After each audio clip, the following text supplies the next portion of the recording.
Bien, entonces ahora sí empezamos. ¿Están viendo todos la presentación, no? ¿Sí? ¿Están viendo? Ya, listo, y ahora sí. A ver, entonces lo que vamos a desarrollar el día de hoy es la educación matemática. Primero vamos a tener una aproximación conceptual, luego vamos a hablar de la finalidad, lo que significa este trabajo por competencias dentro de esta concepción de la educación matemática, lo que tiene que ver con la enseñanza y aprendizaje, los modelos que se trabajan, dos modelos nada más vamos a ver, y los obstáculos que tiene la educación matemática, sobre todo en nuestros países. Bien, en cuanto a qué es la educación matemática, acá tenemos algunos conceptos que se han estado trabajando. Por ejemplo, acá tenemos cuatro investigadores, algunos de ellos solamente son matemáticos. No tenemos aquí aparte del primero, que es Carlos Simas, que esté dedicado a la docencia, ¿no? La mayoría de ellos son matemáticos, algunos son psicólogos. Entonces vamos a ver más o menos lo que ellos, algunos conceptos que nos dan sobre la educación matemática. Vamos a pedirle, como estamos poquitos, vamos a pedir que silencie su micrófono. Me parece que está por acá. No sé si es Francisco Horna. A ver, ahí está, Jacqueline era. A ver, vamos a ver. Entonces, ya. Bien, entonces, Carlos Simas lo que nos dice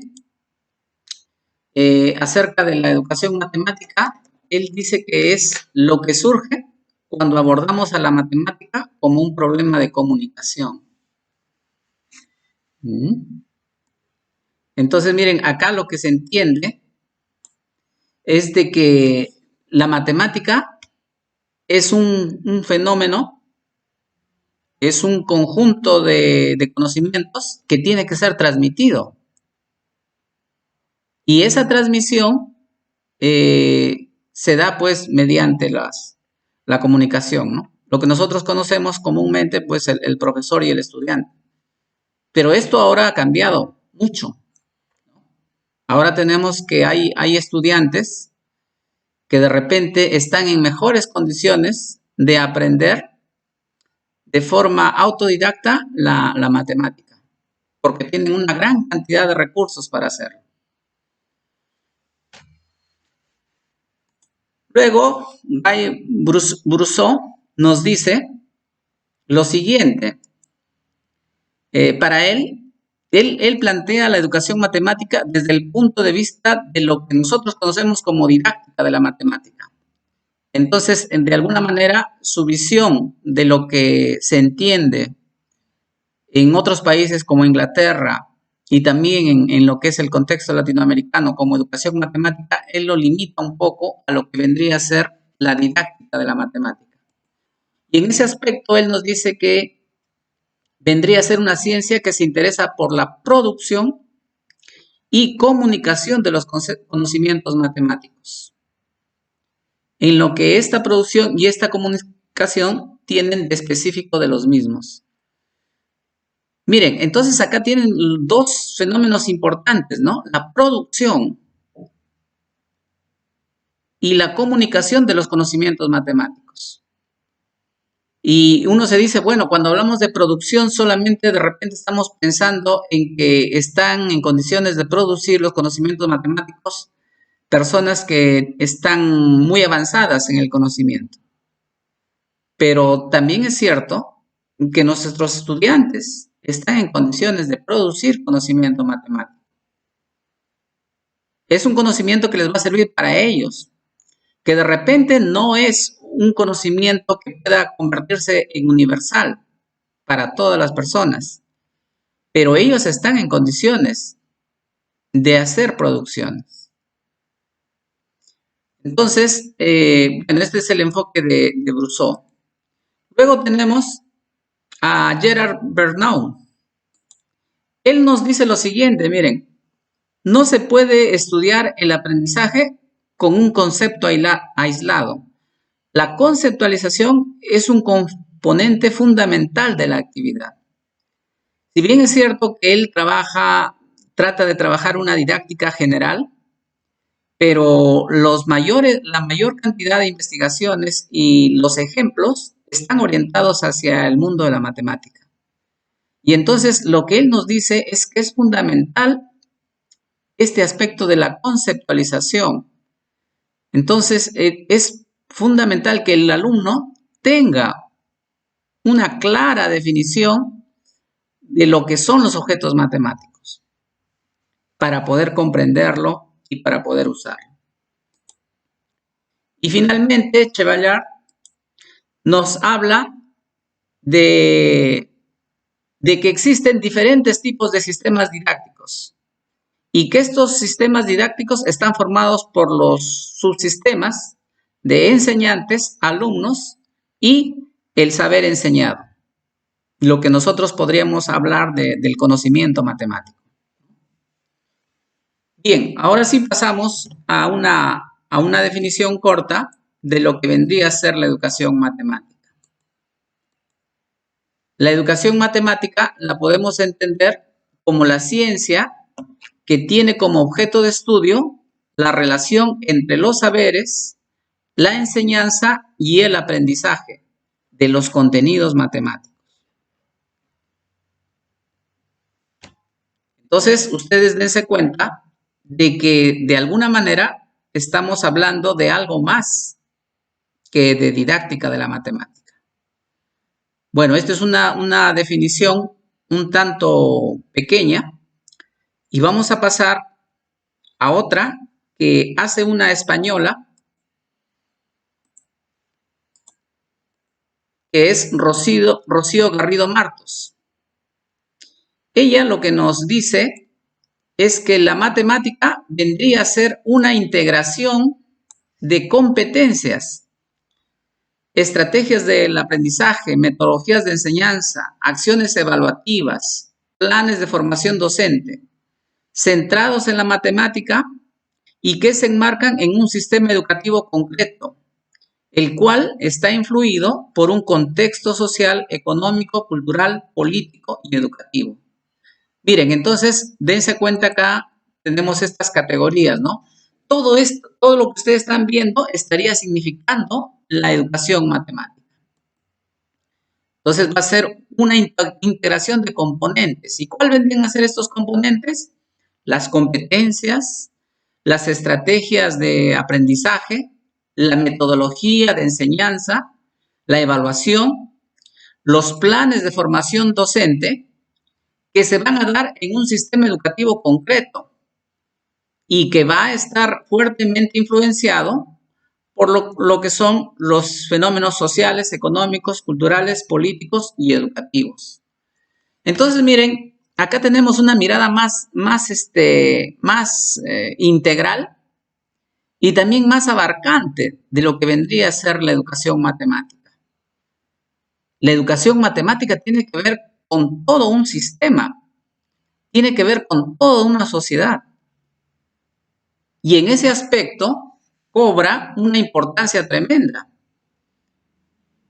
Cuando nosotros vemos que nuestra área de alguna manera se toma, y de repente esto lo hemos sentido en algún momento, se toma como un área más, yo pienso que se está cometiendo un grave error.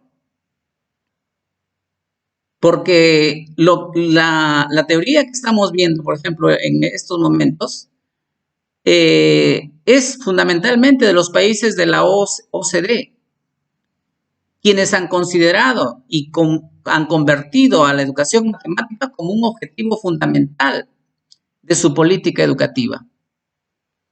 Y en nuestro país no se ve este énfasis en la educación matemática. Entonces, es fundamental que nosotros tengamos esta mirada.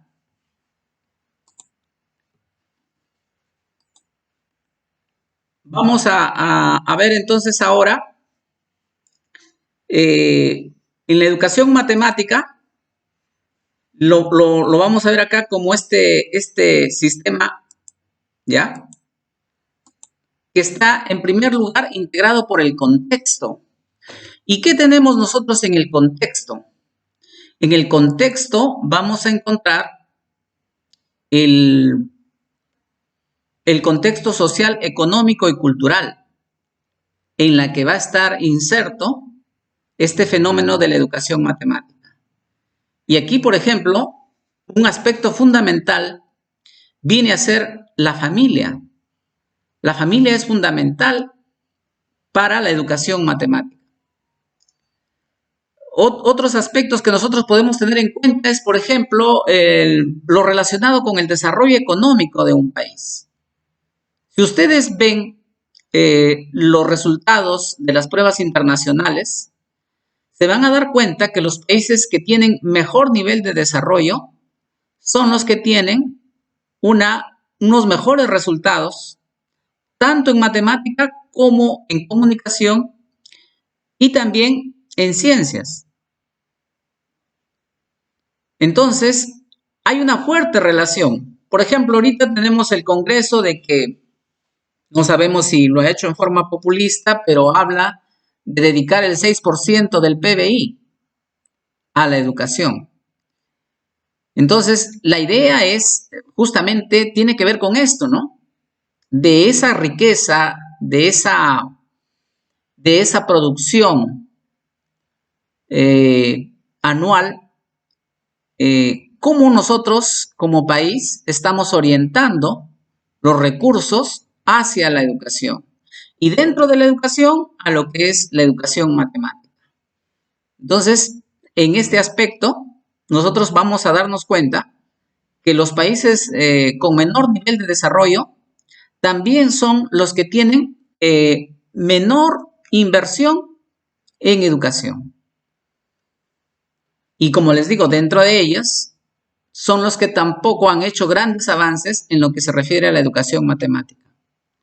Aquí también tenemos otro indicador que se puede ver en este contexto económico, que es el índice de desarrollo humano. Y en él, por ejemplo, se miden aspectos no necesariamente monetarios, no necesariamente que tienen que ver con la producción, sino que tienen que ver con aspectos de tipo cualitativo. Aquí entra la noción de lo que se llama la calidad de vida. Entonces, miren, para que un muchacho, por ejemplo, esté en condiciones de aprender adecuadamente la matemática, también es importante hablar de la calidad de vida. Hablar, por ejemplo, del acceso que tiene en este contexto en el que estamos al uso de los medios audiovisuales, al uso de la Internet. Entonces, estos se traducen y están relacionados directamente con lo que es el índice de desarrollo humano. Luego tenemos en el aspecto educativo también, en el contexto. Aquí hablamos, por ejemplo, de la historia de la educación, pero relacionado con este país en particular, ¿no? Relacionado con el Perú. Por ejemplo, podría ser un excelente trabajo de investigación, ver las distintas reformas que se han dado en lo que se refiere al planteamiento de la enseñanza de la matemática en nuestro país. Y ustedes ahí van a ver que han habido una gran cantidad de ensayos que al final parece que no hubieran dado grandes resultados. Y entonces estamos en esta situación. Es necesario que nosotros sepamos todo este conjunto de reformas y sobre todo saber si esto nos ha llevado a tener mejores resultados.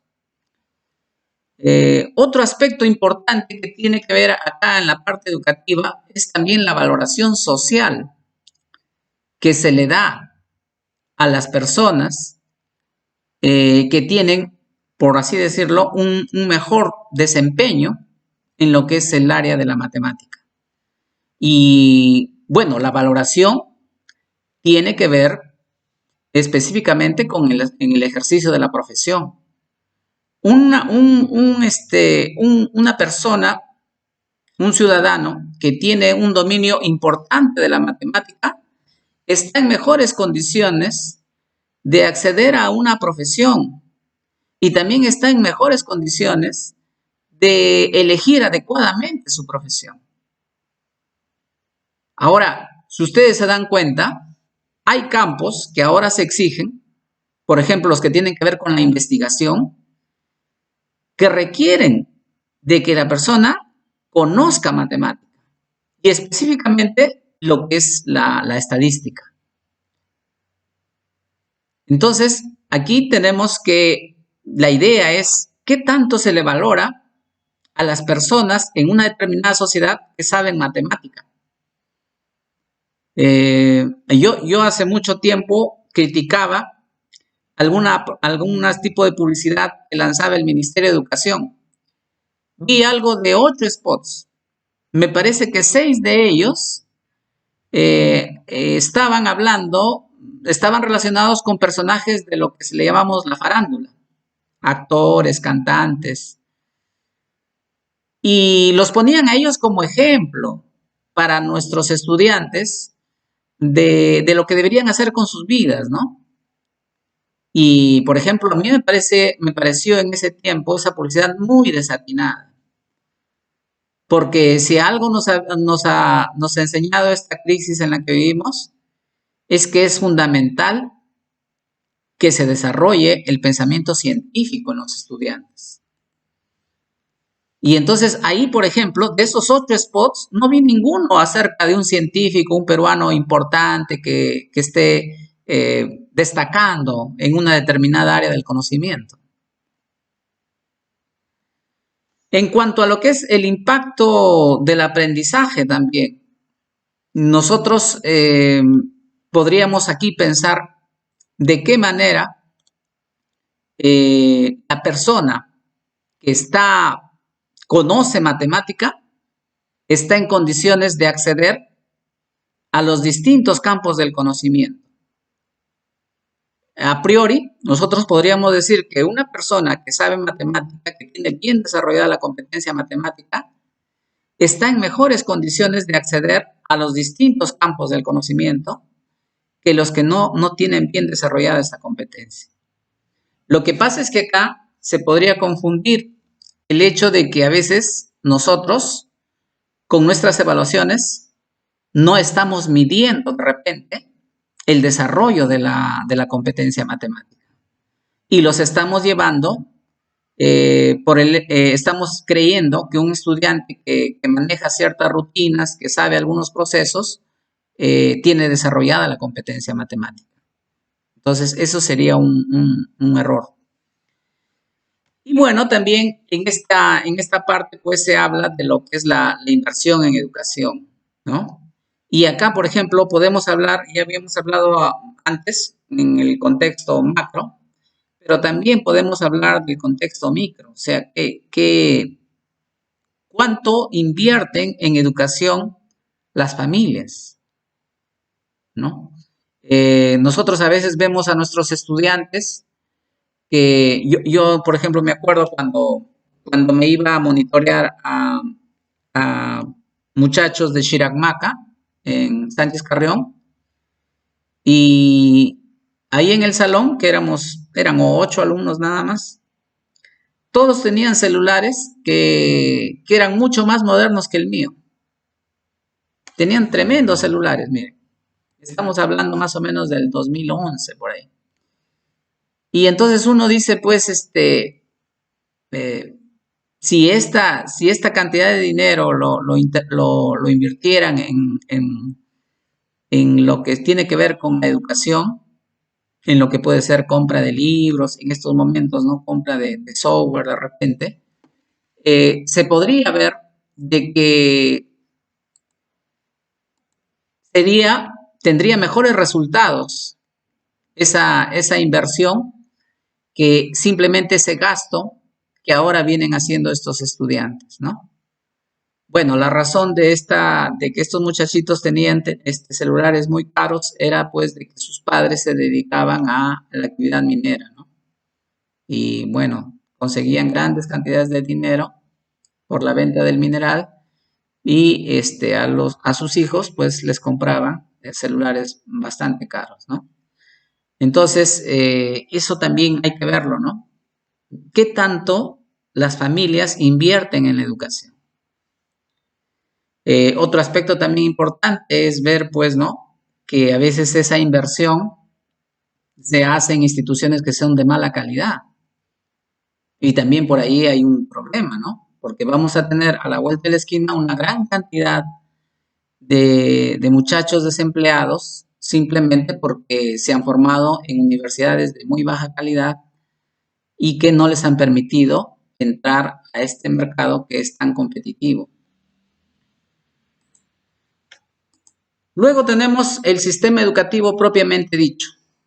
Entonces, en el sistema educativo, hablando de aspectos generales, tenemos acá la estructura de organización.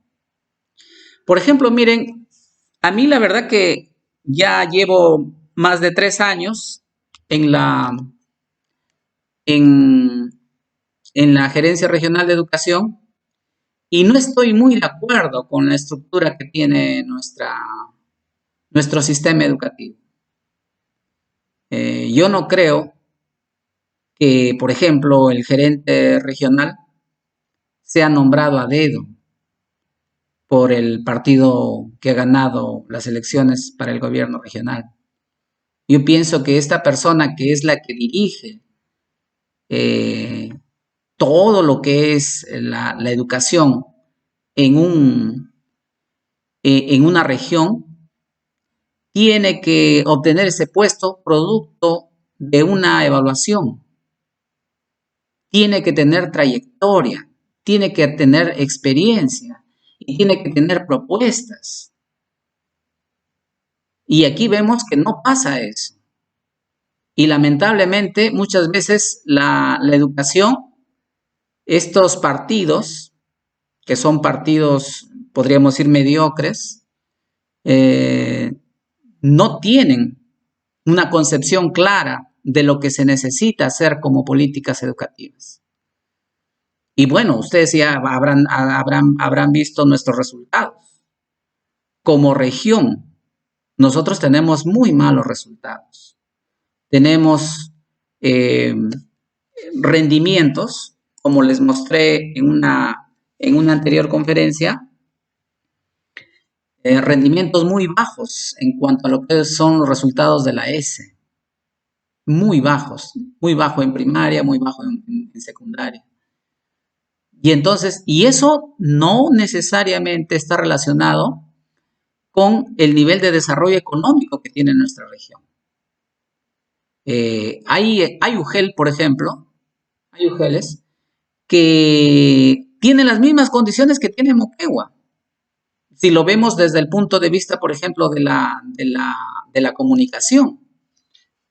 Por ejemplo, Pacasmayo, Virú, Chepén, pero que sus resultados son muy inferiores por ejemplo, esto de Moquegua, ¿no? En algunos casos, Moquegua hasta nos duplica, miren, el porcentaje en el nivel satisfactorio. Y también están por ahí Tacna y Arequipa. Incluso, como les decía, Huancayo, por ejemplo, nos supera. Huancayo que tiene selva y sierra. Y yo he vivido en esa realidad y les puedo decir que es una realidad mucho más, presenta muchos más obstáculos que la de la región La Libertad. Y bueno, cuando se dice, pues bueno, acá tenemos una sierra muy atrasada, sí, pero también en la costa también hay bajos rendimientos. Entonces, por ejemplo, la estructura, la organización del sistema educativo es un aspecto fundamental, miren, para que se desarrolle la educación matemática. Aquí, por ejemplo, se habla de acceso, de participación y de la mejora, ¿no? La progresión.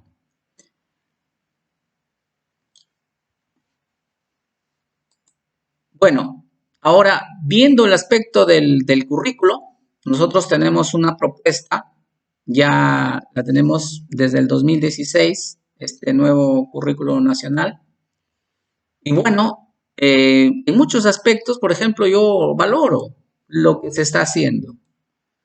Eh, este trabajo remoto, por ejemplo, me ha permitido ver que hay una mejor integración.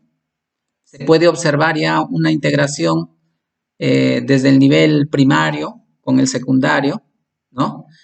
Se ha reducido los contenidos, cosa que es importante. Todavía creo que se pueden hacer algunos cambios. Ya les había hablado de mi propuesta, de no quedarnos con estos contenidos de estadística que son puramente operativos, ¿no? Y que son trabajosos, pero que no ayudan al desarrollo de la competencia matemática. Entonces, por ese lado, por ejemplo, yo pienso que se necesita hacer ciertos ajustes, específicamente en lo que se refiere a la programación curricular en matemática. En cuanto a la legislación, también hemos avanzado mucho. Es importante la meritocracia. Hace poco he estado viendo, por ejemplo, un video sobre lo que es historia. Les recomiendo, hay un canal de historia muy bueno, en donde ustedes van a ampliar su cultura general. Por ejemplo, ¿ustedes saben de dónde viene la palabra salarios? Ahí lo van a, ahí lo van a aprender. Entonces, ayuda mucho. A mí siempre me ha gustado la historia. Y en ese sentido, nosotros tendríamos que ver, pues, ¿no? De que realmente hay una cierta mejora en cuanto a lo que son las leyes. Y lo que le quería decir es de que esto, por ejemplo, de la meritocracia, ha sido uno de los grandes elementos fundamentales del gran desarrollo de las ciencias que ha tenido eh, la China, ¿no? Porque de repente nosotros estamos acostumbrados a hablar de la China ahorita, ¿no? Que la China pues ha sido un país ahorita, ¿no? Que es la primera candidata. Ya todo el mundo nos habla de que en el 2050 va a ser la potencia tecnológica y económica del mundo. Pero la China, la verdad, que ha dado una gran cantidad de conocimientos a la humanidad, ¿no? De aportes, de inventos. Y estar muy relacionado, miren, con lo que ellos hicieron. O sea, ellos son los que plantearon la meritocracia en la administración pública. Entonces, nosotros tenemos que pensar de que es importante este tema de la meritocracia. También ahí hay que hacer ciertos afinamientos, ¿no? Porque a veces uno ve cuando acceden a cargos, ¿no? De directivos, también me voy a poner a mí de especialistas, ¿no? Pero que en el papel no se, no se demuestra esa capacidad que se supone que tienen al haber desarrollado bien un examen, ¿no? Al haber ocupado un lugar para acceder a una plaza. Entonces hay aspectos ahí que se tendrían que mejorar, ¿no? Para asegurarnos de que los mejores entren a los puestos. Y bueno, lo que yo también les podría comentar es que hay esta situación eh, de repente, esto que sucede mucho con los profesores nombrados, ¿no? De que empiezan a tener una vida, así como cuando recién se nombra, están con todas las pilas, quieren hacer cambios, ¿no? Así también pasa algo con los directivos, pasa algo con los especialistas, ¿no? que se van acomodando al día a día, ¿no? Y se van estancando. Y, y a veces esos 4 años de directivo, esos 4 años de especialista, son 4 años de estancamiento profesional. ¿Por qué? Porque simplemente se han hecho, lo han tomado como una forma de vivir, ¿no? Y entonces a veces no se consiguen buenos resultados. Entonces, la legislación también podría hacer algunas cosas para mejorar este tema de la meritocracia, ¿no? Y también, bueno, la pregunta, ¿no? ¿Cómo trabajamos en lo que se refiere al currículo? ¿Contenidos o competencias? Ya les he dado a conocer cuál es mi visión. Yo pienso que en el caso de la matemática no puede haber desarrollo de la competencia si no hay un manejo apropiado del conocimiento, ¿no? Bien, y en cuanto a la evaluación, también la evaluación, acá también nos presenta esta disyuntiva, ¿no? Si es una evaluación meramente de contenidos o si es una evaluación competencial. Como yo les digo, para mí la competencia ya viene incorporada el aspecto del saber conceptual, de tener apropiado los conceptos de los objetos de la matemática. Y en ese sentido, eh, yo lo que podría plantear es más que nada un cambio en el énfasis, pero en ningún momento nosotros nos vamos a, a desprender de lo que es el dominio del conocimiento. El conocimiento matemático es fundamental para la competencia matemática. Es prácticamente su núcleo. Bueno, y en cuanto a las personas, acá hablamos de los estudiantes y también hablamos de los docentes, ¿no? El estudiante, aquí lo fundamental para él es cómo debe aprender, ¿no? Cuáles son sus actitudes, cuáles son sus competencias, si tiene una orientación hacia el conocimiento, hacia el aprendizaje, ¿no? Si está motivado. Y los docentes también. Lo fundamental es que ellos tienen que saber cómo enseñar. Pero también está el tema de las actitudes, de cómo yo vivo una clase, por ejemplo. Si lo estoy tomando como un trabajo más, o si tengo esa idea de que soy esa persona que está haciendo la diferencia, está haciendo el elemento que pueda cambiar una trayectoria de una vida. Miren. Eso es actitud. Y otro aspecto también importante que tiene que ver es la formación. Yo, por ejemplo, soy egresado de Indoamérica, ¿no? Del Instituto Pedagógico Indoamérica. Pero nosotros hemos sido muy, muy estudiosos. Y de repente eso, cuando yo he vuelto a enseñar, como se dice, nosotros en mis promociones han sido bien parejas. Yo creo que la promoción más que ha tenido mejores éxitos ha sido una promoción que creo que va 2 años después de la mía, ¿no? Porque ahí vemos que la mayoría de sus egresados, pues, han tenido logros importantes, ¿no? Pero la nuestra y la siguiente también, muy parejos. Pero cuando yo he vuelto a enseñar, ya no he visto ese nivel de, de lo que se refiere no solamente al conocimiento, sino también la parte actitudinal. Parecía que con cada promoción iba descendiendo esto. Y todavía, pues, esto ha empeorado en los últimos años, ¿no? Bueno, esta es la realidad de lo que le podría decir del instituto, ¿no? La verdad que no podría decir mucho acerca de la universidad. Pero en la universidad, hace poco, por ejemplo, yo tuve una conferencia que nos invitaron a la gerencia y ahí los ya egresados, ¿no? Estaban haciendo el trabajo para sacar el título, les reclamaban a sus profesores de la universidad de que realmente la formación que han recibido en la Universidad Nacional no está acorde con estos cambios que se han planteado en estos tiempos. O sea, hay aspectos de la currícula de la Universidad Nacional de Trujillo que no ha variado en todos estos años.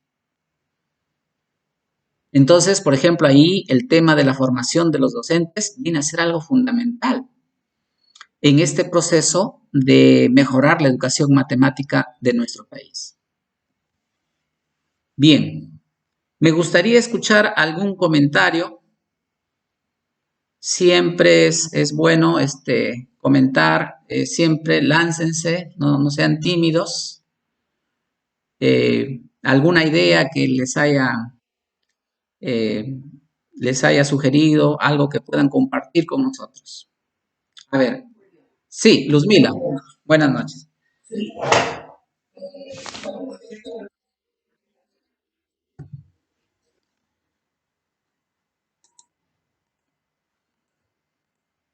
Bien, entonces, aquí miren, este aspecto es muy importante para seguir hablando acerca de la finalidad, ¿no? Lo que nos dice acá es fundamental, miren, y espero que ustedes todos eh, lo puedan asimilar, ¿no? Estas palabras, ¿no? Dice, las matemáticas en la escuela debe ser ofrecida como un saber, ¿ya? Pero miren, ¿qué tipo de saber? Un saber útil, un saber pertinente, un saber deseable, un saber conveniente, un saber provechoso, un saber importante, un saber necesario y un saber adecuado. Miren, ¿eh? Todo lo que nosotros tenemos que hacer. ¿Mm? ¿Cómo hacemos que el estudiante sienta la utilidad de la matemática? Sienta que la matemática es útil. ¿Mm? Cuando hacemos que haga actividades en los que él va a resolver problemas que son de su entorno, que le están a él de alguna manera sucediendo. Cuando hacemos que la matemática sea deseable, miren, deseable, cuando nosotros le motivamos, como nos acaba de decir la profesora, cuando ellos, no todos, ¿no? Pero hay algunos estudiantes que están esperando ya con ansias. Qué es lo siguiente que les va a proponer? Miren, ahí estamos haciendo que la matemática sea deseable, que el conocimiento matemático sea deseable.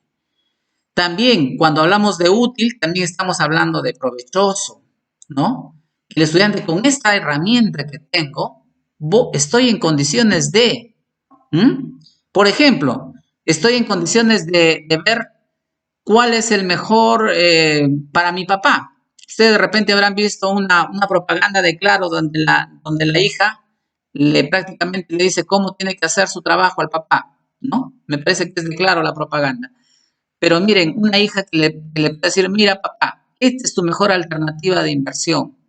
O ahorita que están dando préstamos, ¿no? Hay un programa del gobierno que están dando préstamos a las pequeñas y medianas empresas. Y entonces que la hija le pueda decir, mira, esta es la alternativa para que compres esta máquina. Este es el que te va a producir mejores rendimientos. Imagínense nuestro estudiante esté en esa condición. Entonces, y como nos dice muy bien Luzmila, para eso pues nosotros tenemos que investigar, tenemos que conocer. ¿Mm? Bien. Ahora, acá como le dice, ¿no? Este conocimiento que es útil, pertinente, deseable, conveniente, provechoso, importante, necesario y adecuado, debe darle al estudiante respuesta a sus problemas, ¿ya? Actuales, cercanos, interesantes, que estén relacionados con la cotidianeidad o cotidianidad de los estudiantes. Finalmente, el estudiante que sabe matemática tiene que ser consciente de que ella, la matemática, le ayuda a tener una mejor comprensión de la realidad, que es una herramienta útil que le va a permitir al estudiante resolver situaciones problemáticas reales. Entonces, miren, dense cuenta de la importancia que tiene en la vida de un ser humano la matemática, pero tenemos nosotros que saber cómo enseñarla. Tenemos que saber qué es lo que le vamos a dar al estudiante. Bien, ahora vamos a ver los principios de la educación matemática. Bueno, y estos principios han sido recogidos de la National Council Teachers of Mathematics, me parece, NTCM, ¿no? Entonces, ahí se plantean estos principios. Y bueno, acá los tenemos. Un primer principio es la igualdad. Cuando hablamos de igualdad, hablamos de que el docente debe tener altas expectativas y también tratar de dar una buena base para todos. Porque yo también en este caso me pongo de ejemplo, ¿no? Tal vez de un mal ejemplo, de que a veces el docente hace la clase para 1 o 2 alumnos. Ellos, los alumnos que le comprenden, los alumnos que saben matemática, ¿no? Y se olvida del resto. Entonces acá nos habla de igualdad, altas expectativas y buena base para todos. Ese es el ideal. Pero cuando hablamos de altas expectativas, no estamos pensando de que la mayoría de nuestros estudiantes estará en condiciones de desarrollar adecuadamente un examen de la Olimpiada Matemática, por ejemplo. No, estamos hablando acá de que tengan un desarrollo. O sea, tienen diferentes puntos de partida, pero todos, desde ese punto de partida diferente que tienen, logran un buen nivel de desarrollo de la competencia matemática. A eso nos referimos con altas expectativas. No estamos hablando de estandarizar y que todos sean unos genios. Estamos hablando desde el punto de partida tengan un desarrollo importante, todos, ¿no? Otro aspecto importante, otro principio, es el aprendizaje. En este caso, lo que se plantea es la comprensión. Y aquí yo quiero, bueno, vamos a tratar el tema de la comprensión más adelante, ¿no? Desde el punto de vista de Perkins, para que se den cuenta la importancia que tiene este tema, ¿no? La comprensión.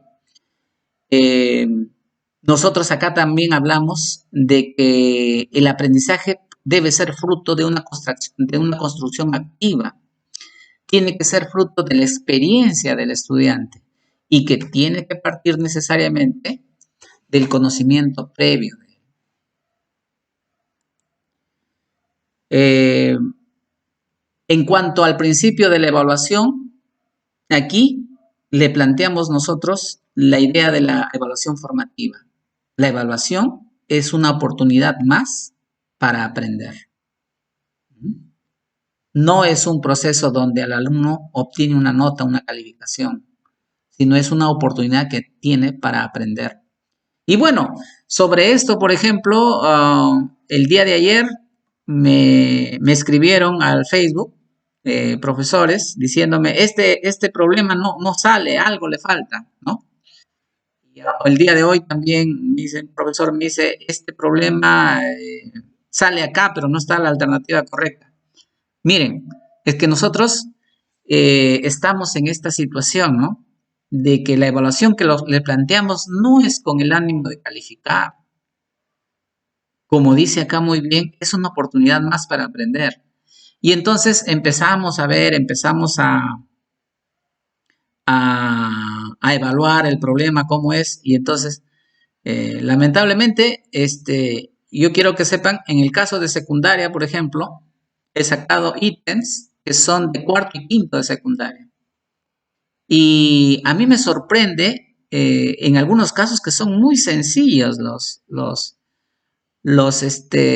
problemas. Porque, por ejemplo, yo he tratado de resolverlo con un conocimiento más profundo, ¿no? Más fuerte, por ejemplo, la probabilidad condicionada. Y resulta que no, pues, no, o sea, uno se sorprende de que sea tan sencilla la solución. Pero de todas maneras, ustedes se habrán dado cuenta que lo que tienen de bueno estos problemas es que están muy bien contextualizados. Pero a mí me gustaría, por ejemplo, subir un poquito más el nivel. ¿Mm? Bueno, estamos empezando bien al menos, ¿no? Yo, al menos estos dos docentes que han hablado conmigo, les gustan los problemas, les gusta cómo están planteados, ¿no?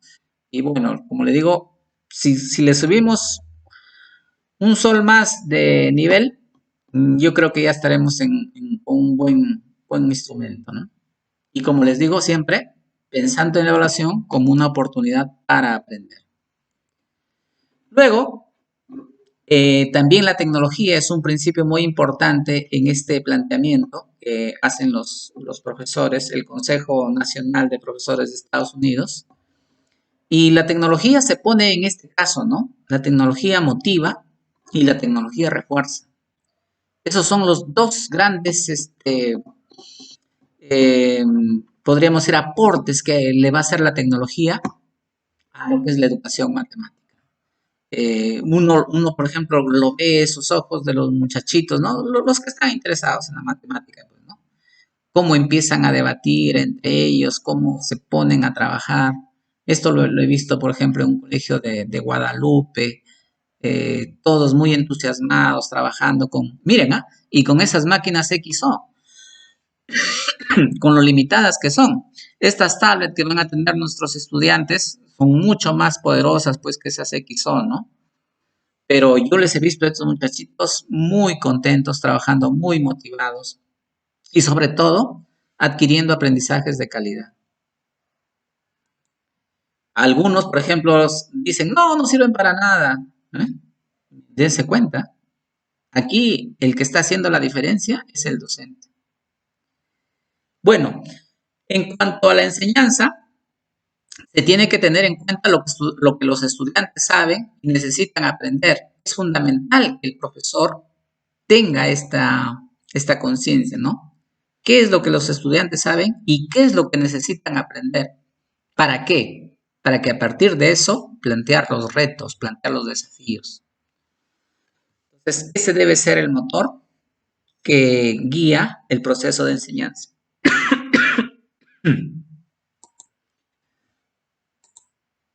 Luego tenemos el siguiente principio, que es el del currículum, ¿no? Aquí se habla de esto, ¿no? Las matemáticas que se plantean para la educación básica deben ser matemáticas importantes, miren. ¿Mm? Deben ser matemáticas que le permitan a ellos resolver sus problemas, ¿no? Y también pues se requiere que esté bien articulado. Bueno, en este aspecto, como yo les decía, en este planteamiento del currículo nacional existe una buena articulación. Y cuando, por ejemplo, les planteé esa necesidad que tenemos de conocer de forma profunda las competencias, sería bueno que ustedes vean cómo es la evolución, no solamente de la competencia, sino también de las capacidades, ¿no? Cómo empiezan, por ejemplo, desde el primer año de primaria y cómo llegan hasta el quinto año de secundaria. Entonces, es todo un desarrollo. Y ahí, bueno, podemos decir que aunque hay ciertas limitaciones todavía, podemos hablar de que existe una articulación. Y por eso, por ejemplo, para mí se ha convertido en un aspecto fundamental en el afán de mejorar la competencia matemática, de mejorar la educación matemática en nuestra región, el trabajo con los profesores de primaria. En este momento, por ejemplo, estamos dando este curso de forma general, pero ya en las próximas ediciones que hagamos, vamos a ir ya orientándolo específicamente a lo que es la educación matemática en el nivel primario, porque pensamos que es fundamental hacer mejoras en este nivel. Bien, entonces esos son los principios. Ahora hablamos de 5 metas para la educación matemática.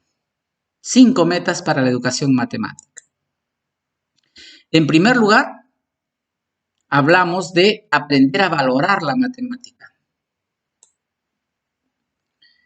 Y entonces en este aspecto es necesario que nuestros estudiantes sepan el papel que desempeña y también que puede desempeñar en su vida la matemática.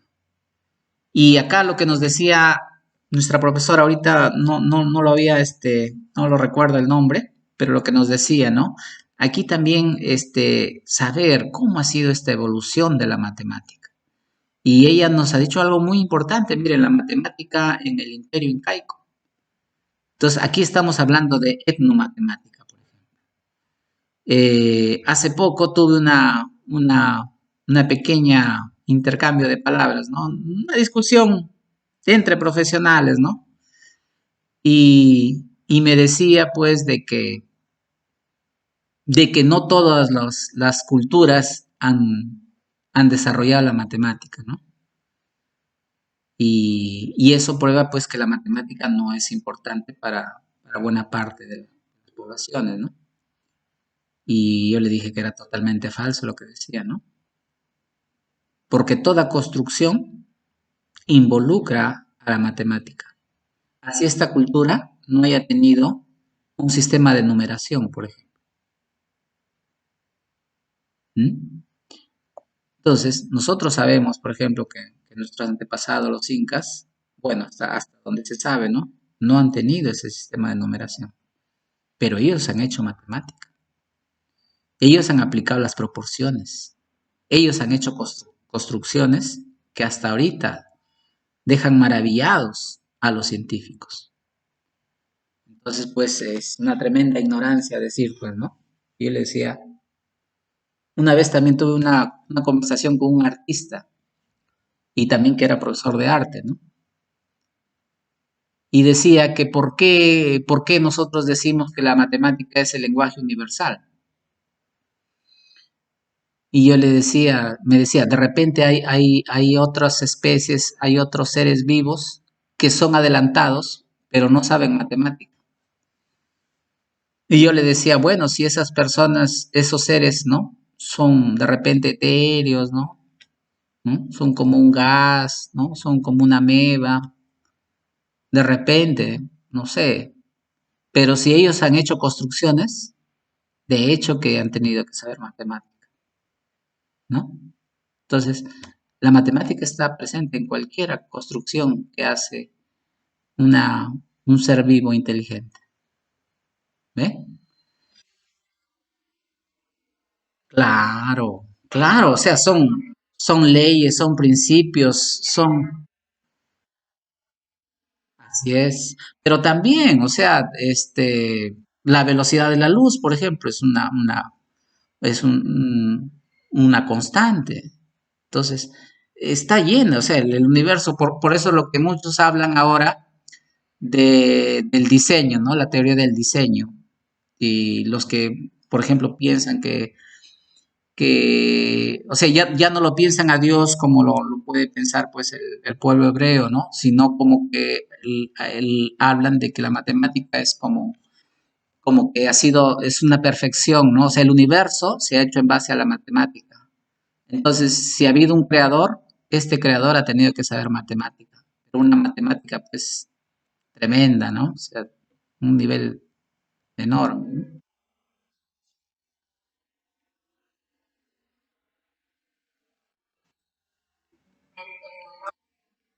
Ujú, claro. Pero, por ejemplo, increíble fue como no sé si ha muerto Stephen Hawking, pero se ha muerto, ¿no? Stephen, ajá, claro. Este, claro, pues, por ejemplo, desde la matemática, desde los aspectos teóricos, había planteado la existencia de ciertas partículas y al final se han terminado descubriendo esas partículas. También. Entonces, miren, es increíble, ¿no? Por ejemplo, ahora que estamos hablando esto de historia, este tema de Eratóstenes, ¿no? Que tuvo esa capacidad de hacer una medición, ¿no? A partir de la aplicación de lo que es nosotros las propiedades del triángulo, ¿no? De hacer una medición de la Tierra, del diámetro. Es increíble, ¿no? Pero miren, eso es lo que podía hacer el hombre con la matemática. Entonces, es fundamental que nuestros estudiantes aprendan a valorar las matemáticas. Sí, ajá,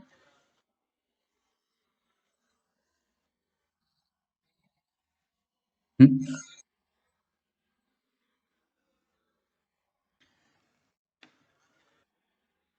ajá, sí, ajá. Ahí, por ejemplo, en ese caso, Eratóstenes tuvo que ver un lugar de la Tierra donde los rayos solares caían en forma perpendicular, mire. Es todo un avance, pues, y en ese tiempo, ¿no? Y cómo por una cuestión bueno, asociado de repente con el pensamiento religioso, ¿no? Se tuvo que negar algunos aspectos de lo que ya en la época clásica de los griegos habían llegado a las conclusiones, ¿no? En ese,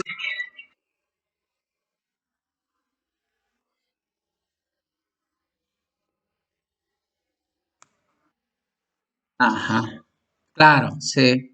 Hipatia creo que es sí, Hipatia, sí, claro. Y bueno, en un video que yo tengo en el canal de YouTube, pueden ver también un conjunto de películas. Una de las películas más o menos recientes que ha salido de mujeres matemáticas, ¿no? De las primeras que empezaron a trabajar en la NASA, unas morenas. ¿Mm? Entonces, bueno, eso nos da una idea acerca de que la matemática pues es fundamental en la vida del ser humano, ¿no? A ver, sí, sí, ya.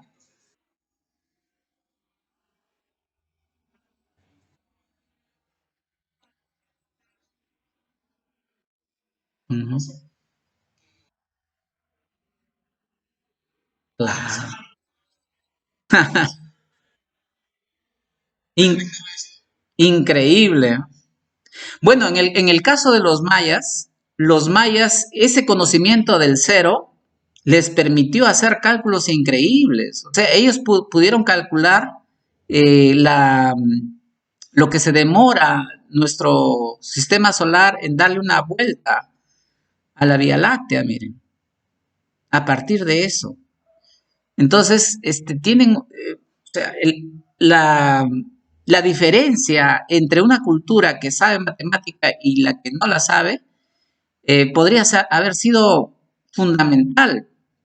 Pero acá, como ustedes habrán visto cuando hemos planteado la anterior diapositiva, cuando nos habla del contexto, también nos hace ver, pues, ¿no? De que cuando en una sociedad, por ejemplo, no se tiene esa apertura a las ciencias, esta podría descender, ¿no? Y en lugar de avanzar, en lugar de desarrollarse, esta falta de apertura podría ser que esa civilización pues tenga un comportamiento retrógrado, ¿no? Y es el caso pues de los mayas, ¿no? De que lamentablemente ellos estaban muy imbuidos por el tema religioso Y entonces eso hizo que ese progreso que podría haber dado ese mejor, imagínense los romanos con esos números que tenían y sin conocer el cero, y los mayas teniendo que lo que el cero es una abstracción tremenda del pensamiento del ser humano. Entonces, como cultura, pues es un avance enorme.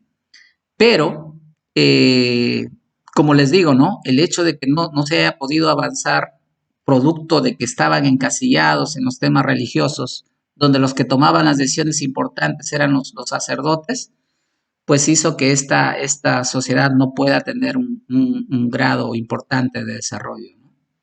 Y bueno, como les estaba comentando este tema de la historia, esto es recurrente, ¿no? Esto de que triunfan los que van por el progreso, los que van por el cambio, no es tan común.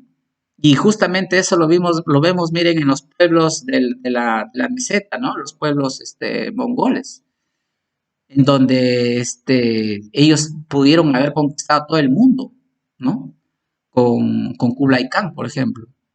Pero ¿qué pasa? Esas formas de pensamiento mágico-religioso, esas formas de repente de mucho apego a las tradiciones, hizo que los que fueran gobernantes, que tenían esas ideas, eh, quieran volver a su vida de antes, ¿no? De vivir de forma nómada, ¿no? De repente para ellos les habrá parecido un poco romántico, ¿no? Pero que al final, pues, puso en condiciones de inferioridad frente a otras culturas, ¿no? Y terminaron, pues, miren, imagínense que todo el mundo podría haber estado en estos tiempos gobernado por mongoles, ¿ah? Pero no se llegó a dar, justamente por lo que les refiero, ¿no? Por esa situación de que a veces los que toman decisiones no son las personas de repente más adecuadas, ¿no? Bien, pasamos entonces en otra meta, por ejemplo, adquirir confianza en la actitud propia. Eh, acá, lo, acá lo que nos plantea, acá lo que nos plantea es de confiar en el pensamiento matemático propio. Y esto, lamentablemente, miren, a veces el docente es el que más atenta contra esta meta, ¿no? Porque el docente está pensando en calificar, porque el docente está pensando en poner una nota, evaluar un desempeño, y no está pensando en que el estudiante tiene que adquirir esa confianza. Por eso que es tan importante incorporar al tema del error como insumo para el aprendizaje. Entonces, esto es una cuestión de actitud, miren. A veces nosotros nos hemos topado en las aulas con muchachos que dicen, ya no quiero saber nada con la matemática. Se sienten frustrados porque se han equivocado. Pero eso tiene mucho que ver también con lo que hace el docente. Otra meta es adquirir la capacidad de resolver problemas. Y bueno, en este aspecto ustedes se habrán dado cuenta pues que de que todas nuestras competencias están orientadas a la resolución de problemas. Lo que se quiere es que estos problemas no sean rutinarios, ¿ya? Que no se trabaje, y esto lo vamos a ver más adelante, en función de un prototipo, ¿no? De la forma de solución, sino que tenga la posibilidad de ser solucionado de diferentes maneras. Y también que le permita al estudiante poder llegar a un conjunto de pasos general para responder cualquier tipo de problema. Y esto también ha sido la preocupación de muchos matemáticos, sobre todo no tanto para la resolución, sino para la demostración de los teoremas. Otra meta importante que deberíamos cumplir en la educación matemática es que el estudiante esté en condiciones de aprender a comunicarse matemáticamente, que use adecuadamente los signos, los símbolos y los términos matemáticos. Yo la verdad que me emociono cuando veo muchachitos, a veces que están en la primaria, pero que tienen una expresión formal, que te hablan de una forma muy, muy clara, muy directa, que es la característica pues de la comunicación matemática, ¿no? Estas personas que tienen desarrollado la comunicación matemática están en condiciones, pues, de ser unos comunicadores tremendos. Porque en matemática nosotros no estamos con ambigüedades, no estamos con rodeos, nosotros nos vamos de frente al grano, ¿no? Entonces, acá, como les digo, lo que se quiere es que el estudiante se apropie de los símbolos, de los signos, ¿no? Que nos permiten a nosotros, en muchos casos, simplificar la comunicación. Bueno, y hablándole de esto, pues, nos decían que una forma de saber si hay vida inteligente en otros planetas era mandar unas señales, ¿no?, de sonido con los primeros 100 números primos. Si una civilización está en condiciones de hacer eso, se supone que es una civilización desarrollada.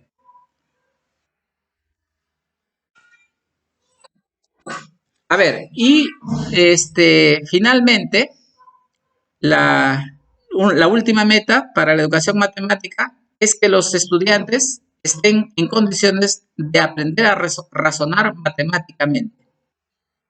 Y aquí hablamos el caso, ¿no? Por ejemplo, cuando conversaba con estos profesores, ¿no?, que me hablaban de los problemas y empezaba a hacer conjeturas.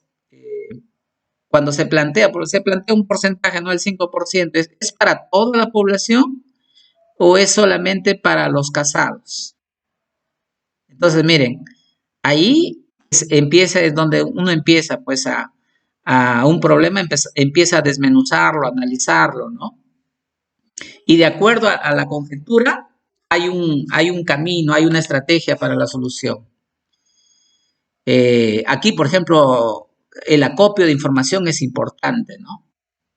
Por eso nos habla de reunir pruebas y también, pues, de construir argumentos, ¿no? Miren,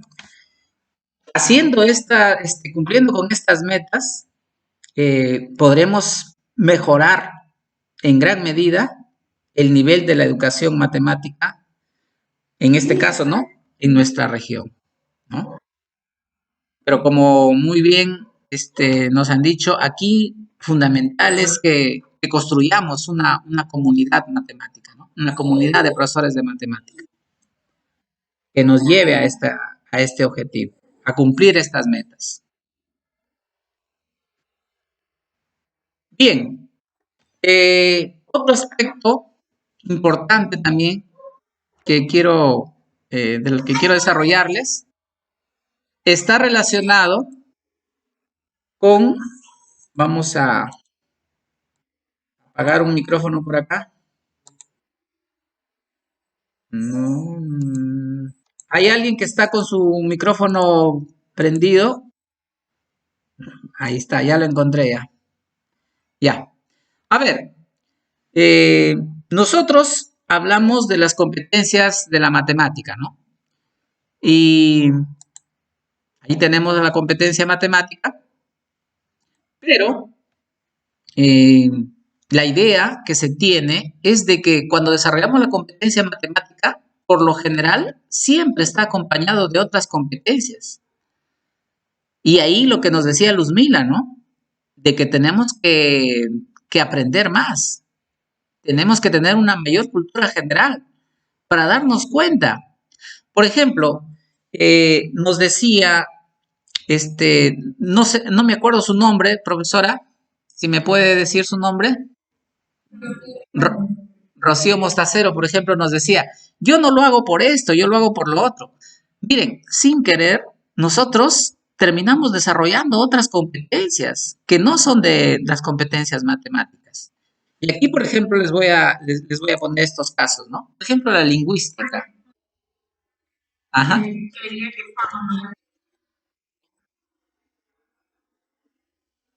Claro, justamente, mire, por ejemplo, acá, cuando el alumno nos está exponiendo su informe estadístico, él está desarrollando sus competencias relacionadas con la lingüística, ¿ah?, con el área de comunicación. Y esto es excelente. Pero miren, lo está haciendo desde la matemática. pero desarrolla esas otras competencias. ¿Qué otras competencias puede desarrollar? Sociales, las competencias sociales. Y por eso es tan importante que nosotros promovamos el aprendizaje en grupos, en equipos, ¿no? Porque también cuando hacemos esto, cuando hacemos que los alumnos, por ejemplo, para la obtención, el procesamiento de unas encuestas, hagan ese trabajo en equipo, entonces estamos haciendo que ellos desarrollen también sus habilidades sociales. Otras, otras competencias importantes, por ejemplo, son las relacionadas con las ciencias, ¿no? En este caso, en nuestro currículo nacional con CIT. Entonces, ustedes, como ya se sabe, la matemática pues es la llave para el conocimiento científico. Entonces, toda persona que sabe matemática está en condiciones de dedicarse a las diferentes ciencias, sobre todo hablando de las ciencias exactas. ¿Mm? Entonces, nosotros también, incluso, por ejemplo, verán cómo tenemos mucha relación a veces con la geometría, por ejemplo, está relacionada mucho con los vectores que se enseñan en CIT, ¿no? A veces un poco que se traslapan a nuestras áreas, ¿no? Hace cosa de un año, por ejemplo, fui a un lugar en Patás, donde el profesor de CIT, antes de enseñarles pues, lo relacionado con lo que es la velocidad, el tiempo, ¿no? Esta relación, sabía que necesariamente tenía que enseñarles a los estudiantes a despejar una fórmula. Miren, entonces, ustedes dense cuenta que nosotros, desarrollando matemática, también hacemos que los estudiantes desarrollen otras competencias que son importantes. Y también acá viene el tema de las competencias emocionales. Aquí nosotros lo que planteamos es de que lo que se había visto en la anterior diapositiva, ¿no? El aprendizaje de la matemática debe hacer que el estudiante, por ejemplo, adquiera una autoconfianza en sus posibilidades, en sus capacidades, ¿no? Y eso lo tiene que lograr a través de un manejo adecuado de las emociones. ¿Qué es lo que pasa cuando un estudiante, por ejemplo, está que intenta y no le sale el ejercicio? Se frustra, se deprime, ¿no? Entonces, por ejemplo, ahí es fundamental que nosotros eh, podamos darle ese acompañamiento al estudiante, ¿no? Para hacerle ver, por ejemplo, dónde está cometiendo el error y hacerle ver que todos estamos en condiciones de cometer errores. Porque miren, el profesor, por ejemplo, mmm, se lo sabe cómo es la solución de un ejercicio porque lo ha venido enseñando como 20 años. El mismo ejercicio lo plantea una y otra vez, lo sabe de memoria todo. Pero cuán importante es de que nosotros, por ejemplo, estemos a veces en esa condición, ¿no? De presentarle un problema que nosotros tampoco lo hemos solucionado. Y junto con él, y aplicando las estrategias, y aplicando esos pasos generales en la resolución de un problema, podamos llegar a la solución. Y compartamos con él también de repente las frustraciones de una estrategia, de un proceso que al final no funcionó. Porque esa es la verdadera, ese es el verdadero aprendizaje de las matemáticas. Y ya lo vamos a ver más adelante cuando les plantee el tema de los modelos.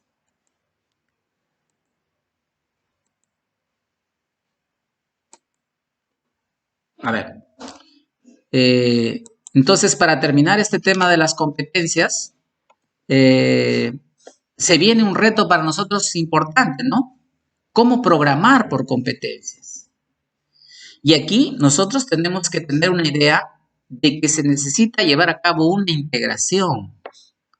¿Y integración de qué? Nosotros tenemos que integrar los conocimientos matemáticos, ¿ven? Un aspecto fundamental de la competencia matemática, lo que nosotros enseñamos, ¿no? Los números, las operaciones, el álgebra, la geometría, el análisis de datos. esos conocimientos matemáticos tienen que estar integrados con lo que viene a ser las destrezas asociadas. ¿Y cuáles son esas destrezas asociadas en la matemática?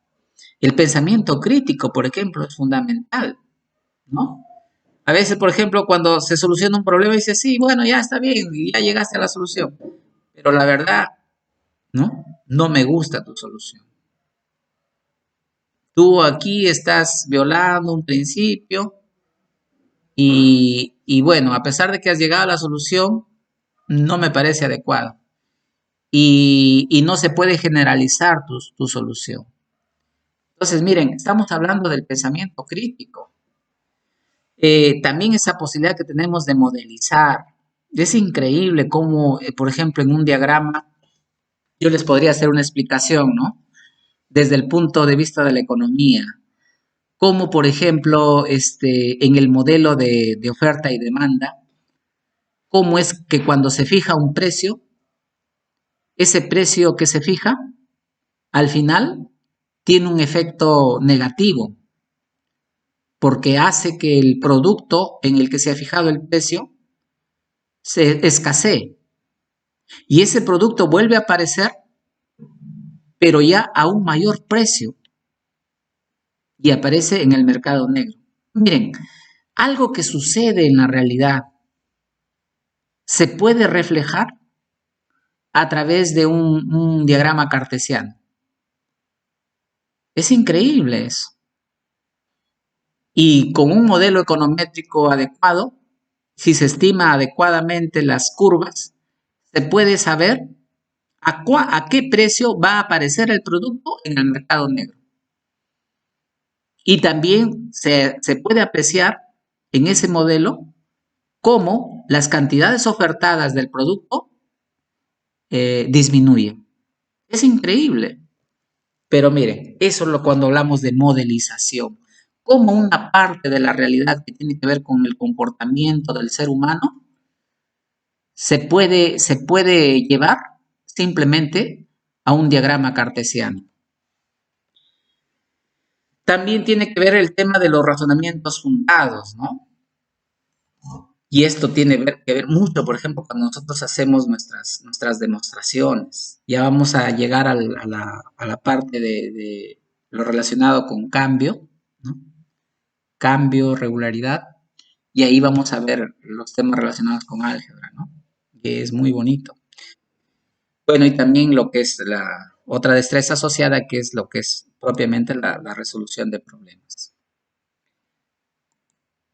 Y estos conocimientos, estas destrezas, tienen que estar integradas también con las actitudes del estudiante. Y aquí estamos hablando de la motivación, del interés que el estudiante puede ponerle por el curso, de lo que ya habíamos hablado, la autoconfianza, de la ansiedad y también cómo manejar esta ansiedad. Miren, estamos hablando de integrar todo eso, ¿ya? Estamos hablando de integrar todo. En eso consiste, en eso debe consistir el programar por competencias. En cuanto a la enseñanza y el aprendizaje, lo que podemos decirles es que hay estos elementos fundamentales en la enseñanza y el aprendizaje. Ustedes lo ven acá como unas ruedas dentadas, ¿no? Es un engranaje que tiene que estar funcionando a la perfección. Y miren, acá tenemos estos tres elementos fundamentales de la enseñanza y aprendizaje de la matemática. La didáctica, la pedagogía y las matemáticas. Entonces, cuando hablamos de didáctica, estamos refiriéndonos a la metodología que empleamos, ¿no? A las estrategias que utilizamos para enseñar, a los materiales, a los recursos que nosotros usamos para enseñar la matemática. Cuando hablamos de la pedagogía, aquí tiene que ver mucho esta palabrita que se llama empatía.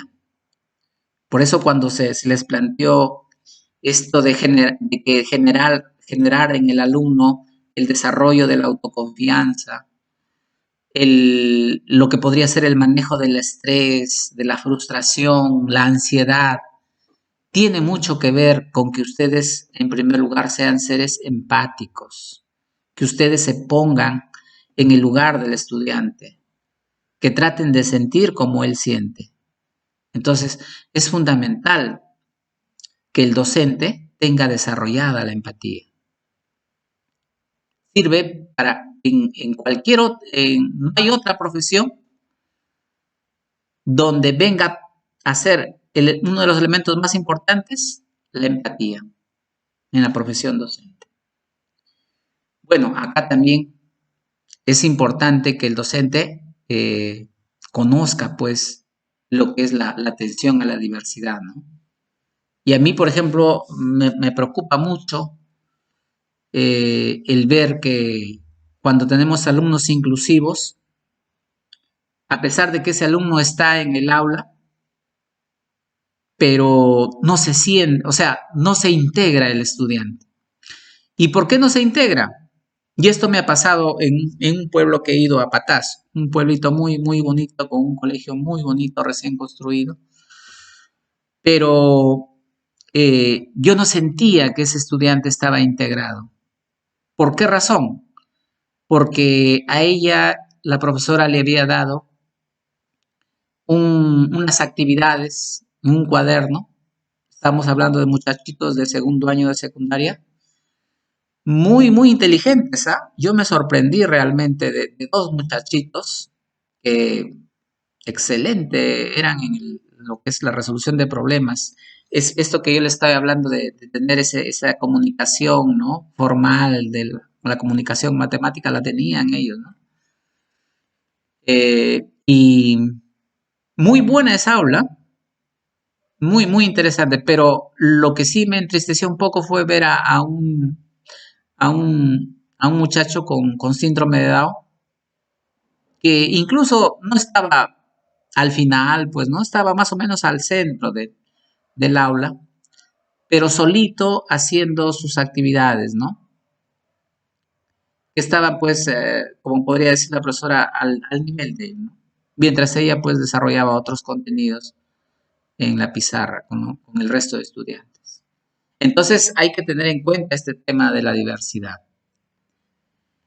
Aquí también, como ya le habíamos dicho, es importante que el docente tenga un conocimiento pues de lo que es la psicología de la educación, ¿no? Que pueda tratar de que el alumno esté en condiciones de manejar la ansiedad. Y acá hablamos de ansiedad matemática, ¿no? Y también es fundamental que el docente conozca los errores frecuentes que cometen los estudiantes, ¿no? Y que están muchas veces relacionados en la forma como nosotros enseñamos, que hacen de que, por ejemplo, este tema que les hablé hace poco, ¿no? El tema de cuando queremos, cuando nosotros queremos despejar eh, la variable en una ecuación, ¿no? Y al estudiante lo tratamos de inducir, lo tratamos de que lleve a cabo un conjunto de procedimientos de forma mecanizada, sin que él llegue a un nivel de comprensión de por qué hace esa operación, de por qué hace ese paso. Lo que queremos es que el alumno lo entienda, lo comprenda, de dónde sale. Y es por eso tan importante que en ese tema del despeje de ecuaciones, el profesor debe pasar una buena parte trabajando a ambos miembros de la ecuación. Ya cuando el alumno ha podido comprender, ya de repente estará en condiciones de simplificar los pasos, ¿no? Pero él tiene que saber el por qué. Porque si no lo hace, lo único que va a lograr, pues, es un aprendizaje muy deficiente, un nivel de educación matemática muy elemental.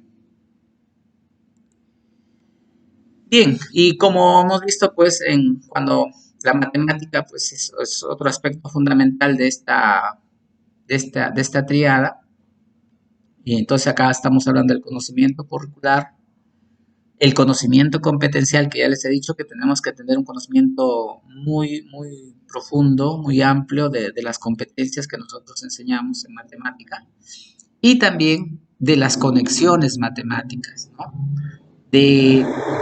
Acabamos de ver cómo la matemática está relacionada y hablamos de algunas competencias, ¿no? Que de repente la consideramos fundamentales, pero también, miren, con la educación física, también está relacionada fuertemente la matemática. Entonces debemos conocer todo ese tipo de conexiones, ¿no? Porque eso es lo que nos va a permitir llevar a cabo una enseñanza de la matemática más contextualizada. Aquí también se plantean principios básicos que se deben tener en la enseñanza y aprendizaje de la matemática. Por ejemplo, lo que nos dice acá, aprender no es necesariamente un resultado de enseñar. Y es lamentable de que muchos profesores crean que lo único que puede aprender el estudiante es lo que el docente le puede enseñar. Ustedes, yo les repito a cada rato, ¿no? Nuestros estudiantes ahorita están en condiciones de aprender, de tener conocimientos de aprendizajes de mucha calidad, sin necesidad de nosotros. Porque de repente acceden a un video donde la persona que ha hecho el video es un docente, podríamos decir, un docente congénito, ¿no? Él tiene la competencia docente y ha hecho un video que es muy didáctico, que enseña muy fácil al estudiante, que le comunique en sus propias palabras cómo se puede resolver un ejercicio, que les da, por ejemplo, diferentes posibilidades de resolver un ejercicio. Entonces, en ese contexto, nosotros tenemos que dejar de lado esa idea, ¿no? Aprender no es necesariamente el resultado de la enseñanza que puede darle el docente al estudiante. El estudiante puede aprender sin la necesidad, sin tener un docente. Lo que los estudiantes aprenden recibe la influencia de sus ideas preexistentes. Esto también es importante. Por eso es que viene a ser fundamental el que nosotros conozcamos estas ideas preexistentes. Por eso es necesario que nosotros hablemos con nuestros alumnos. Por eso es necesario que nosotros planteemos al inicio de un año una evaluación diagnóstica. Y no solamente la evaluación diagnóstica debe consistir en una prueba escrita, sino también en charlas, donde nosotros tenemos la posibilidad de conocer esas ideas preexistentes que él tiene acerca de la matemática, acerca de los objetos matemáticos, acerca de los procesos matemáticos. Otro principio básico que debemos tener en cuenta es que el avance en el aprendizaje va generalmente de lo concreto a lo abstracto. Esto es fundamental que se entienda. Incluso cuando estamos en secundaria, incluso cuando estamos en quinto año, hacer entender, hacer ver de que el aprendizaje de la matemática va de lo concreto a lo abstracto. ¿Ya?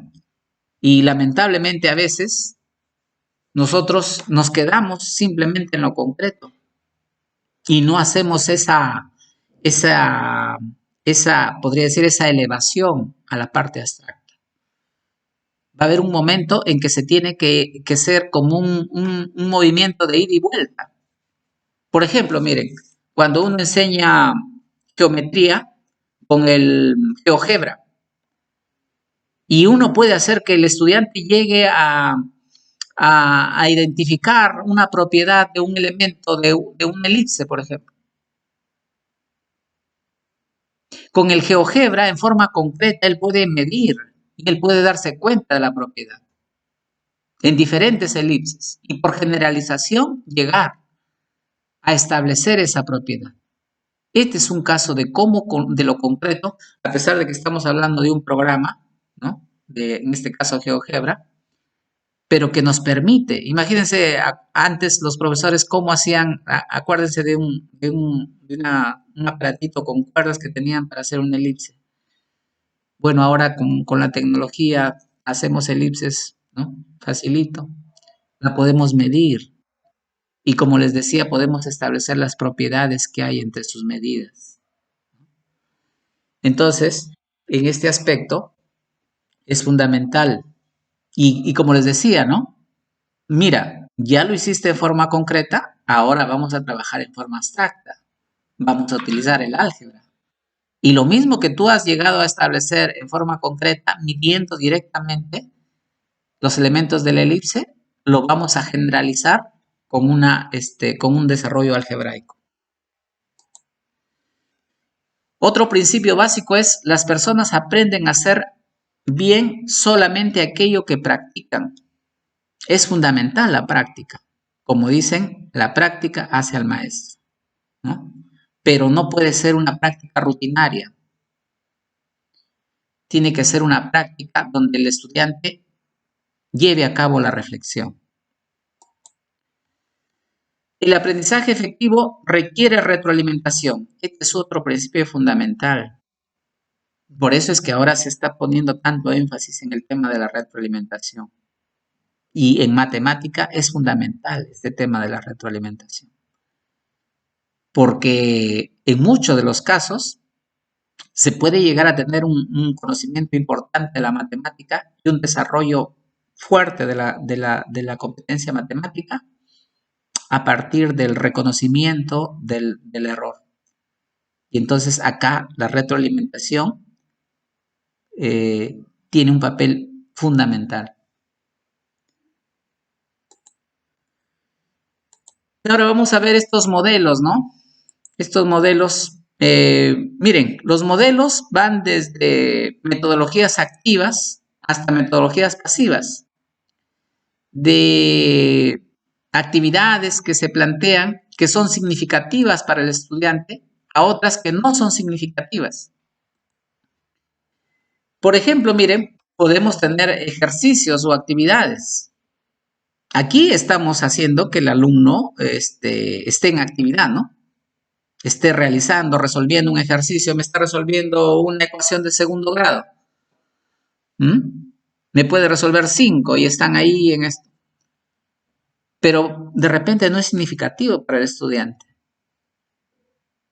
Entonces, no solamente está el plantear ejercicios o actividades, que si bien es cierto, pueden lograr que el estudiante esté en actividad, pero si no son significativas, no se habrá logrado el objetivo de desarrollar la competencia matemática.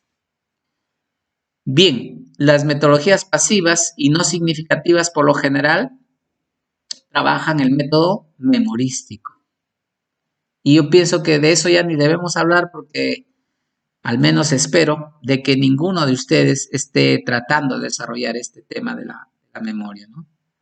Miren, desde el 2007 empecé a tomar mis evaluaciones donde los alumnos iban con sus cuadernos, iban con sus libros, porque a mí no me importaba que el alumno se memorice una propiedad, ¿no?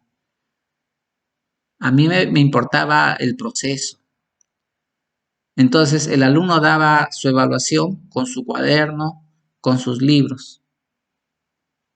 Y le damos, si quería, podía ir a la biblioteca y traer otros libros. Pero esa era la idea, ¿no? No hay que estimular el memorismo. Miren, hay actividades que pueden ser significativas, porque de repente para el estudiante son de alguna manera, para él tienen significado, tienen importancia, ¿no? De repente muchas personas con una profesora de historia se sentirían muy aburridos, ¿no? Pero hay otras que les interesa la historia y están contentas escuchando. Entonces, aquí es significativo, ¿no? Pero es pasivo. Una clase magistral, por ejemplo, de un paleontólogo, puede ser muy interesante para el que para el que vive en eso, para el que se dedica de repente a eso. Pero para otros puede ser tremendamente aburrida. Y el hecho es que aquí la persona está simplemente recepcionando.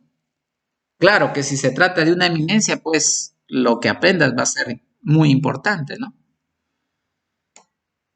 Entonces puede ser significativo, pero sigue siendo pasivo. Y aquí en esto, miren, en esta área sí tenemos algo que en lo que nosotros debemos tratar de poner énfasis, ¿no? La enseñanza por descubrimiento.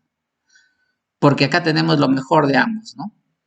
Que es activa, es un aprendizaje activo y también que viene a ser significativo para el estudiante. Entonces, por acá está el famoso constructivismo, ¿no? Aunque yo pues tengo una idea del constructivismo un poco diferente a la que nos plantearon, ¿no? Más o menos a inicios de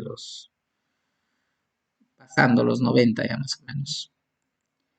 Y en esta área, ¿no? En esta área tenemos el empirismo, ¿no? Y estos vendrían a ser dos modelos que de alguna manera asignan la enseñanza de la matemática. Y aquí vemos una comparación, ¿no? Entre el empirismo y el constructivismo. En el empirismo, el alumno aprende lo que el profesor explica. No aprende nada de aquello que no es explicado por el profesor.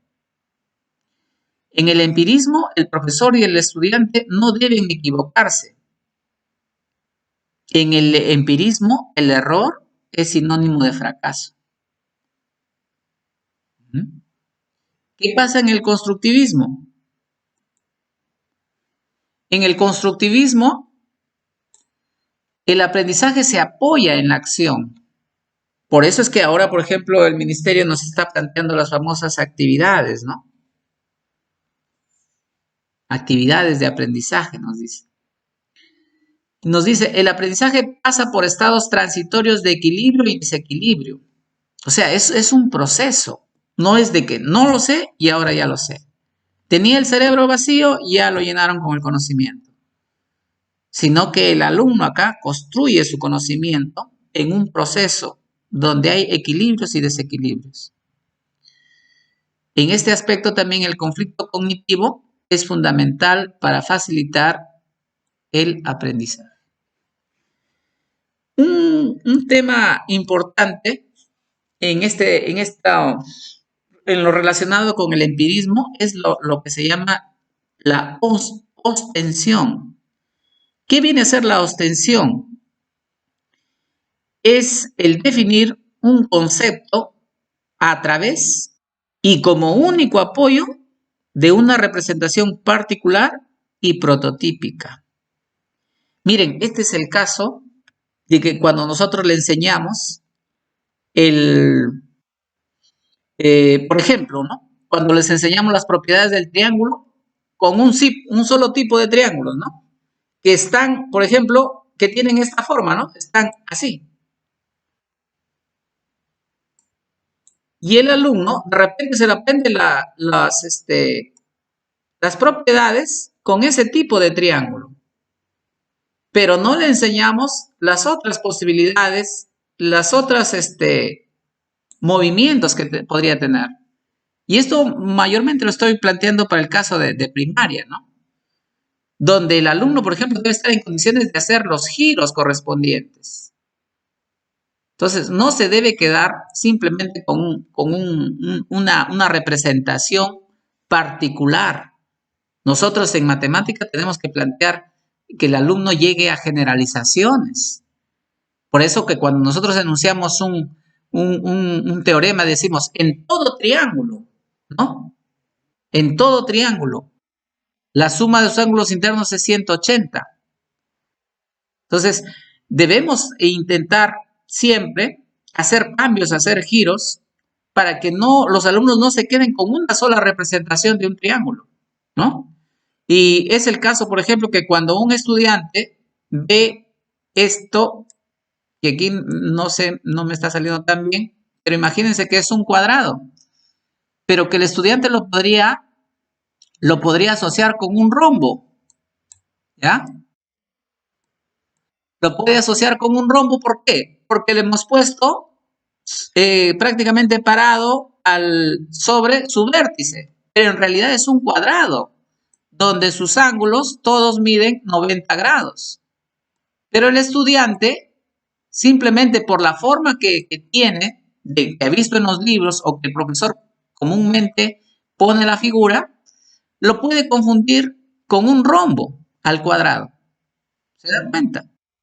Entonces, a esto se refiere cuando habla de que una persona que padece de este tema de la ostensión, que es prácticamente causa de la aplicación del empirismo, de este modelo empirista, es cuando se tiene solamente, otro ejemplo les voy a dar, cuando se tiene una sola forma de solución de un problema. ¿Mm? Entonces, cuando se cambian algunas condiciones, el alumno ya no está en condiciones, ya no puede resolver el problema por esos cambios que han habido.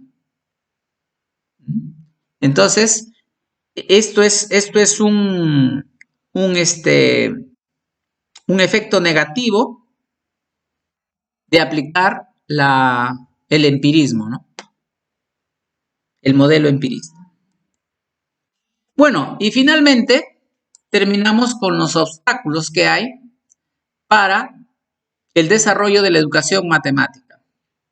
Los obstáculos son de diferentes tipos. Por ejemplo, los epistemológicos tienen que ver con el saber matemático.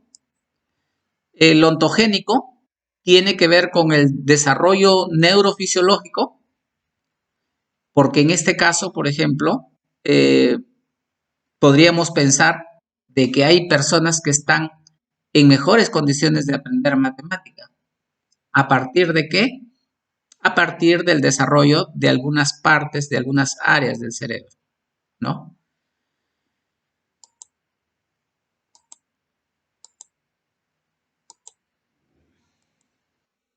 También hay obstáculos desde el punto de vista didáctico.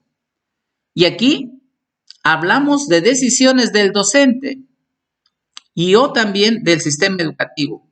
Nosotros podríamos decir que de la forma como se ha planteado antes la educación matemática en nuestro sistema educativo, esto relacionado, por ejemplo, con la matemática moderna, en realidad no ha tenido buenos resultados y no nos ha ayudado a tener un conocimiento matemático importante. Pero esa es una decisión que se tomó como sistema educativo. Bueno, y hay otras decisiones del docente que toma de cómo enseñar matemática, ¿no? Donde no abre la mente para nuevas formas de enseñar, nuevas formas que permitan que el estudiante tenga aprendizajes de calidad. Y finalmente está los de tipo de los obstáculos que tienen que ver con el aspecto cultural. Y aquí hablamos de rutinas adquiridas, que también tienen que ver, por ejemplo, con la forma como nosotros pensamos.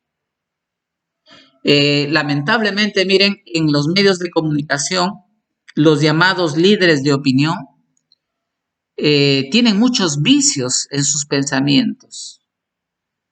Por ejemplo, yo he podido identificar en algunos periodistas y pseudo periodistas, porque no tienen el título de periodista, que hacen un abuso indiscriminado, por ejemplo, de lo que es la falacia de falsa equivalencia. Y ahorita, por ejemplo, con este tema de la vacancia, se ha estado viendo ese abuso de la falsa equivalencia, ¿no? En la falacia de falsa equivalencia se trata de poner dos situaciones como si fueran equivalentes, pero que en realidad no lo son. ¿Por qué? Porque sus realidades, sus contextos son muy diferentes. Y entonces ahí no se puede llegar a esa conclusión de que esas realidades son equivalentes y por lo tanto se puede sacar las mismas conclusiones. Miren, en nuestro país los periodistas hacen un abuso indiscriminado de esta falacia de falsa equivalencia. Y estas formas de pensamiento que de alguna manera entran en la cultura van a convertirse en un obstáculo para el razonamiento, para la deducción que puede hacer nuestros estudiantes en el área de matemática. Bien, eso ha sido todo.